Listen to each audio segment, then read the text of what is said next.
Calheiros, o Paulo Lima começou aqui falando sobre o Flamengo. Vamos lá então, vamos para a Ilha do Urubu? O Flamengo muito bem em sua nova casa, a Ilha do Urubu, olha, impressionante, hein? O torcedor tá empolgado e tem motivos para isso, hein? Caiu na ilha, como diz o torcedor, o Mengão humilha, é isso mesmo? Olha aí.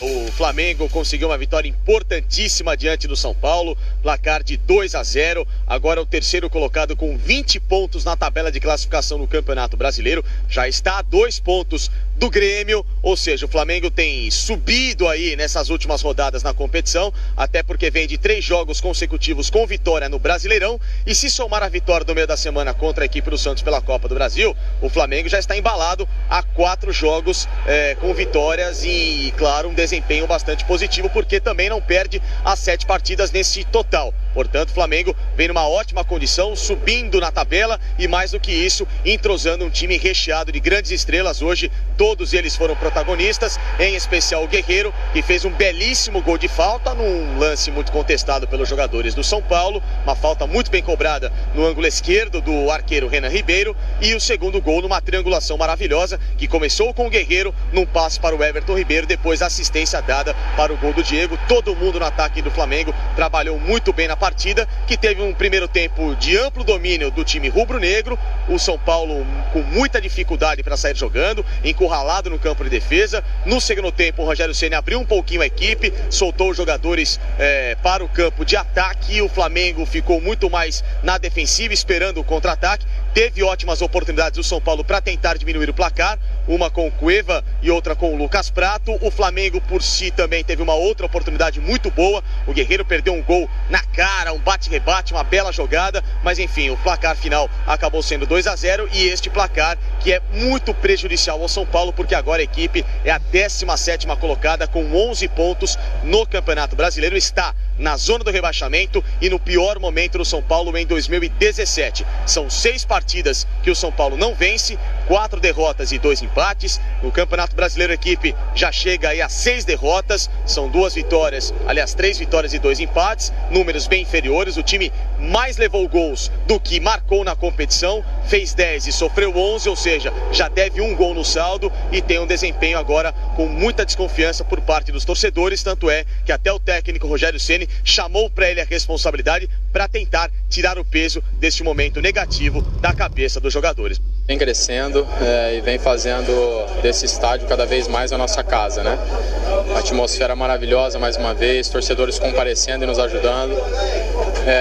Hoje mais um grande jogo, feliz pelo gol, mas sem dúvida nenhuma é um gol que eu fiz nesse caso, mas que com certeza demonstra a qualidade da equipe, dos jogadores envolvidos, né? No caso o Paulo, Everton Ribeiro, um passe açucarado ali.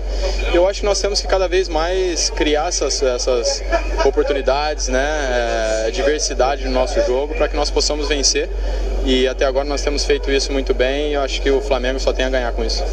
Não tem nenhum jogo fácil, mas a gente aqui junto com o torcedor, no nosso campo, estamos correndo ainda mais, né? Essa atmosfera está muito favorável e temos que manter isso, né? Como eu falei, com humildade, temos que ir melhorando a cada jogo para nos tornarmos cada vez mais fortes. Pior momento nosso, infelizmente a gente não vem conseguindo somar pontos, e a gente sabe da dificuldade do Campeonato Brasileiro. Então a gente precisa de alguma forma mudar essa situação, e a única forma é os jogadores se unir de uma forma que a gente possa sair juntos disso.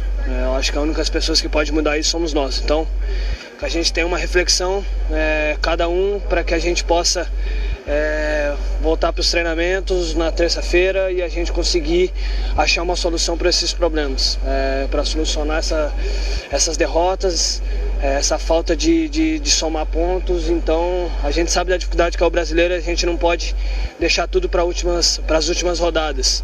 A gente está no primeiro turno, a gente sabe que tem muito brasileiro ainda, então a gente precisa voltar a vencer para que a gente possa recuperar a confiança. Como eu falei no final do jogo, tem que ter uma humildade suficiente para trabalhar e reverter essa situação o mais rápido possível. É incômodo, o São Paulo não pode estar nessa situação, não pode estar nessa posição na tabela. E a gente sabe, a gente é conhecedor da situação e vamos trabalhar, não tem muito o que falar. Tem que trabalhar para poder sair o mais rápido possível. Se aguentar os 90 minutos, acho que poucos jogadores iriam aguentar depois de voltar de férias e depois de treinar apenas 2 dias com o grupo, conseguir jogar os 90 minutos. Fico muito feliz a nível individual por poder voltar ao meu país, poder estar de novo jogando aqui perto da minha família, num clube tão grande como é o São Paulo. Espero em pouco tempo já estar na minha melhor forma, sendo o motorzinho que vocês estão acostumados, sem parar de correr em nenhum momento e dar muitas alegrias. Uma partida difícil, muito orgulhoso da equipe que ela produziu hoje, porque tivemos um jogo no meio da semana bastante desgastante contra o Santos. Os atletas foram realmente bastante eficazes e fizemos uma partida num bom nível. Acho que a gente está crescendo novamente e só parabenizá-los, porque realmente eu acho que a gente novamente mereceu a vitória. Gostaria de ter começado o campeonato melhor, mas infelizmente não aconteceu. E campeonato de pontos de corrida a gente precisa pontuar sempre muito bem dentro de casa. Conseguimos nos jogos que fizemos aqui, ainda conseguimos uma vitória lá em Salvador, que também é bastante difícil. E agora a gente vai descansar bastante, porque é uma semana curta pra gente, né? Com 3 jogos em 6 dias praticamente, com uma viagem longa a Santiago. A gente precisa recuperar os atletas e colocá-los na melhor forma possível para a quarta. Mas o time vinha bem, até que o Voaden conseguiu encontrar uma falta para o Flamengo, a 1 metro, 2 metros da entrada da grande área. Mais do que isso, conseguiu botar 10 metros de distância da barreira para o gol, onde, para quem bateu falta uma vida inteira, sabe que é uma bola que a chance de gol naquela distância de barreira é muito grande. Na hora que sai o gol, 5 minutos depois, perdemos a concentração, era um erro nosso, acho, se eu não me engano, uma bola chutada à frente, e tomamos o segundo gol. Aí fica difícil para você ter poder de reação. Apesar de ter feito um segundo tempo ainda procurando o jogo, conseguindo cruzamentos, boas oportunidades, até o último minuto, acho que o Wellington nem, se eu não me engano, né, que pede um gol de cabeça ali. Tentamos, mas o Flamengo daí foi perigoso no contragolpe, que era tudo que queria. O Flamengo se postou bem, próximo à linha da grande área, uma linha de 5, uma linha de 4, até o Diego baixando, ajudando muito na marcação, taticamente sendo muito importante para o Flamengo, só o Guerreiro à frente e saindo na velocidade no contra-ataque que era o que era necessário para o Flamengo. Fez o jogo, que saiu na frente, fez 2 gols, se preparou teve a oportunidade até de fazer o terceiro nos contra-ataques. Bom, tá aí 2-0 pro Flamengo, pra cima do São Paulo. Vamos começar por partes? Você quer começar dentro de campo ou quais sonoras que nós ouvimos dos personagens? Olha, eu respeito muito o Rogério Ceni, mas colocar aí o início da derrota do São Paulo na conta do Voaden. Mas o Voaden participa dos treinos na Gávea e ele que conta as passadas lá na Gávea, lá no Rio do Urubu. É inadmissível. Vamos colocar assim, Paulo, a vitória do Flamengo surgiu a partir daquela falta do... Muito pelo contrário, surgiu por um São Paulo covarde no primeiro tempo, um São Paulo defensivo, um São Paulo retraído, jogando apenas para se defender, sem incomodar em nada o sistema defensivo do Flamengo no primeiro tempo. Agora, não pode o técnico do São Paulo jogar na conta do Voaden. O Voaden tem uma passada maior, por exemplo, do que um árbitro que tem perninha curta. A passada do Voaden nada tem a ver com a batida na bola do Paulo Guerreiro. O Paulo Guerreiro tem treinado muito e tem sido eficiente. O Rogério é sabedor disso. O Rogério foi goleiro artilheiro nas cobranças de faltas, goleiro artilheiro nas cobranças de pênalti, e ele sempre reclamou de barreira. Sempre reclamou, e o zagueiro sempre antecipa. Não é culpa da barreira em momento algum que a desarticulação do São Paulo começou ali. E foi falta sim, Rogério Ceni. A falta foi clara, a cobrança do Guerreiro foi perfeita. O São Paulo no primeiro tempo foi um time completamente fora de sintonia, com a cara do São Paulo que o torcedor não gosta, uma cara apática, fria, sem sal, sem tempero, sem espírito. Um São Paulo completamente apagado no primeiro tempo. 2-0 no primeiro tempo foi muito pouco. Concordo com o Rogério. Segundo tempo, o time cresceu, foi pra cima, evoluiu, teve chance. O Flamengo até certo ponto se acomodou, não jogou um bom futebol o Flamengo no segundo tempo. Mas o São Paulo, muito, mas muito abaixo da crítica, e não dá pro Rogério jogar sempre na conta dos outros a derrota do São Paulo, né? É inadmissível isso. Assim, o primeiro tempo, o Paulo Lima e Calheiros, eu até compreendo a retranca do São Paulo. Primeira vez na ilha, o Flamengo vem numa crescente muito boa, o São Paulo vem despencando cada vez mais.